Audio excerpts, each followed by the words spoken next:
Alors, le sujet du jour, n'est-ce pas, ce cafouillage libéral, mais c'est pas le premier, hein. Depuis 2 ans, on a vu l'arrestation, par exemple, de Mme Normando. On a vu tout ce qui s'est passé avec M. Samamad. Il y a une enquête en cours, des problèmes de prime de départ. M. Bolduc, c'était légal. Il est parti avec une méga prime de départ, mais mon Dieu, que ça n'avait pas de bon sens. Bref, on se rend compte que 2 ans plus tard, on est encore dans le cafouillage. Non seulement on est dans le cafouillage, mais on est dans le déni. Alors, de deux choses l'une, je vais être très clair, là, ou bien M. Couillard savait et il n'a pas agi et il nous ment, c'est-à-dire qu'il nous dit qu'il ne savait pas, mais au fond, il savait, ou M. Couillard ne savait pas, mais là, il y a un sacré problème. Est-ce qu'il a demandé à ce qu'on ne le mette pas au courant de ce genre de choses parce qu'il préfère s'en tenir loin et que ça soit réglé ailleurs? Ou alors, est-ce que c'est son chef de cabinet, son secrétaire général, qui ont décidé de ne pas l'informer? Dans les deux cas, c'est vraiment problématique, et je pense que M. Couillard doit assumer son rôle de chef de gouvernement, de premier ministre. Il doit, premièrement, exiger que toute irrégularité portée à la connaissance de son personnel le plus proche qu'il en soit informé. Ça, c'est la première chose, c'est super important. Et particulièrement, s'il y a des irrégularités constatées au ministère des Transports ou au ministère des Affaires municipales. Ce sont deux ministères cruciaux là, dans toutes les questions d'attribution de contrats. Donc, il doit, le premier ministre, nous annoncer que désormais, il exige d'être informé de la moindre irrégularité portée à l'attention de son personnel, soit par un ministre ou par quelqu'un d'autre. Deuxièmement, nous aimerions, nous, entendre l'ex-ministre des Transports et le nouveau ministre des Transports en commission parlementaire. Moi, je pense qu'il y aurait bien des questions à poser à M. Poetti. Nous avons lu très attentivement sa lettre. Nous aimerions avoir plus de détails. Nous aimerions mieux comprendre ce qui s'est passé et que M. Poetti a voulu apporter à l'attention du nouveau ministre et du premier ministre. Donc, on aimerait savoir ça, mais en plus, une commission parlementaire permettrait de savoir si oui ou non les irrégularités constatées ont toutes été corrigées. Alors, moi, je pense que ce serait important. Troisièmement, il faut que le projet de loi sur les lanceurs d'alerte aille plus loin que ce qui est prévu. Nous l'avons dit à maintes reprises, couvrir non seulement les employés de la fonction publique, mais les municipalités, les employés d'entreprises privées. Il faut que désormais, parce qu'on a entendu dire qu'il y a eu des cas d'intimidation au ministère des Transports, il faut que désormais, une personne qui décide de lancer l'alerte, qu'elle le fasse auprès de son supérieur immédiat ou même qu'elle le fasse en contactant la presse. Il faut que cette personne soit protégée. C'est absolument essentiel. Mais c'est sûr qu'aujourd'hui, un lanceur d'alerte, même, mettons, se sentant protégé, va se dire, mais ça sert à quoi si je lance l'alerte? Puisqu'il n'y a personne au bout du fil, il n'y a personne qui fait rien, une sous-ministre qui retient de l'information, un ministre démissionnaire qui essaie d'informer, il n'y a rien qui se passe. Donc là, aujourd'hui, l'accent doit être mis sur la responsabilité du premier ministre et de son cabinet. Approuvez-vous le départ de Mme Savoie au ministère des Transports? Je pense que dans les circonstances, c'est un geste sage. Pourquoi? Tout simplement parce que même si Mme Savoie a, selon toutes les apparences, une bonne feuille de route là, dans toutes ces années où elle a travaillé au sein du ministère, il reste que là, il y a vraiment un doute important qui est semé là. Et lorsqu'on doute aussi profondément de l'attitude d'un ou une sous-ministre à un moment précis, je pense qu'il vaut mieux que cette personne continue de travailler là, pour l'État, mais le fasse ailleurs. Parce que sinon, ce qui serait passé, ce qui se passerait dans les prochaines semaines, c'est que tous les jours, tout le monde se demanderait, bon, est-ce qu'il y a d'autres informations qui sont retenues? Qu'est-ce qui se passe? Donc, je pense que c'est un geste sage. Quel est ce doute dont vous parlez? Bien, c'est le fait, quand on lit la lettre de M. Poetti, que visiblement, et Mme Savoie s'en est à peine cachée hier, Elle a décidé ou bien de retenir de l'information ou bien de s'occuper du ministère à son goût à elle et pas tellement en tenant compte des directives du ministre. Il y a quand même un problème, là. Et Mme Savoie, hier, le confirmait, en tout cas, assez clairement. Vous n'avez pas l'impression qu'on essaie de lui faire porter une grosse part du blâme, Mme Savoie? Bien, il y a elle qui porte une part du blâme. Le chef de cabinet de M. Daou, si j'ai bien compris, aussi quitte son poste. Ça, c'est toujours le danger, j'en conviens avec vous, hein, que finalement, le premier ministre et son cabinet se déchargent de leurs responsabilités en le faisant porter à d'autres. Donc, il faut qu'il y ait un équilibre. Là, il y a des personnes qui, aujourd'hui, se voient muter à d'autres fonctions. Bien, le premier ministre, lui, il va faire quoi avec son chef de cabinet, là? Il va lui dire quoi? Est-ce qu'il va lui dire, écoute, là, tu t'es vraiment trompé et j'attends d'autres choses de toi? Puis est-ce qu'il pourrait nous le dire à nous, clairement, là, qu'est-ce qu'il va faire? Et est-ce qu'il pourrait dire, le premier ministre, j'assume une bonne partie de ce cafouillage-là, parce que si mon personnel ne m'a pas informé, c'est de deux choses l'une, où il pensait qu'il fallait me protéger, ou il pensait que je voulais pas le savoir.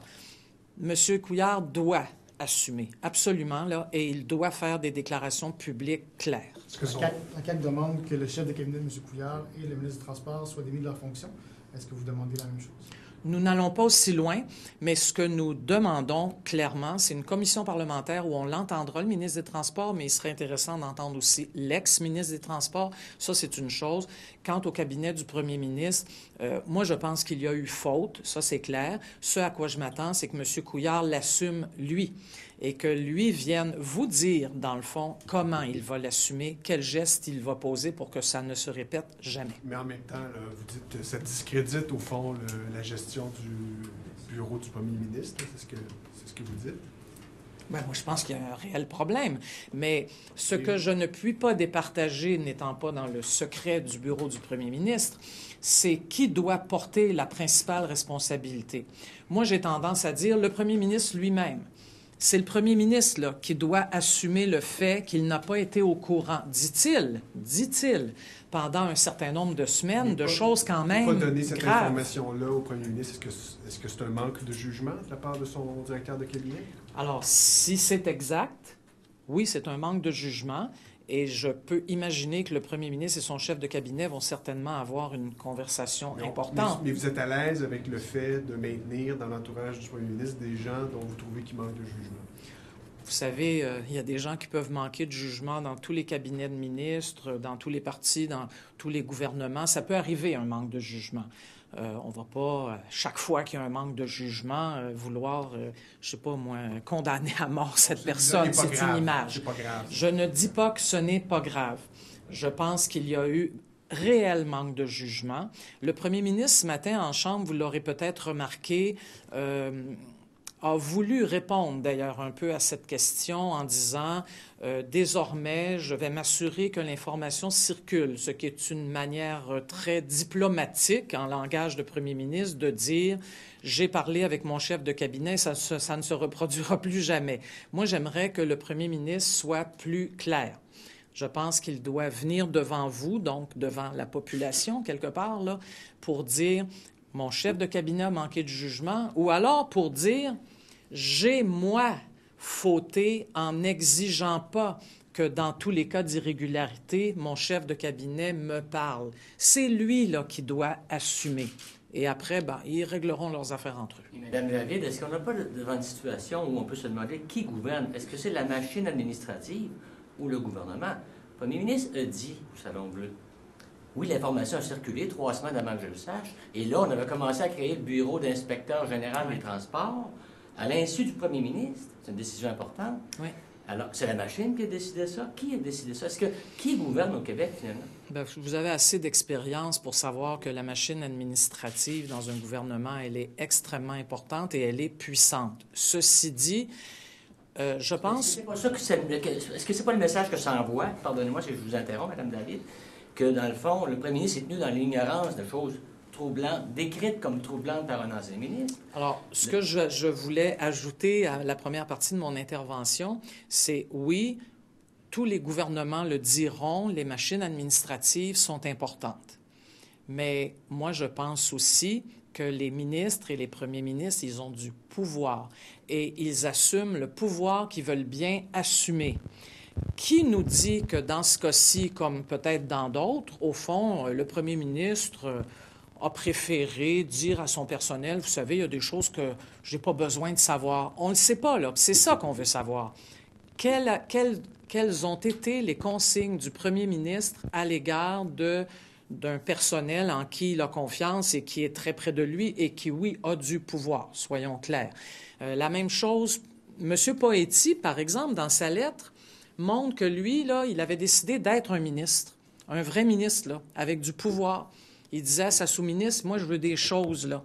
Et pourquoi est-ce qu'il écrit sa lettre? Bon, il y a des raisons qu'on ne connaîtra peut-être jamais, mais une des choses qui l'a frappé, c'est qu'il a eu beau demander, il n'a pas obtenu de réponse. Autrement dit, la machine a du pouvoir, mais il y a des ministres et des premiers ministres qui ont parfaitement la possibilité de décider d'en avoir du pouvoir et de donner des orientations réelles que la machine doit suivre. Ça, c'est un choix. Alors, moi, je demande au premier ministre, quel est votre choix? Quel est votre choix, M. Couillard?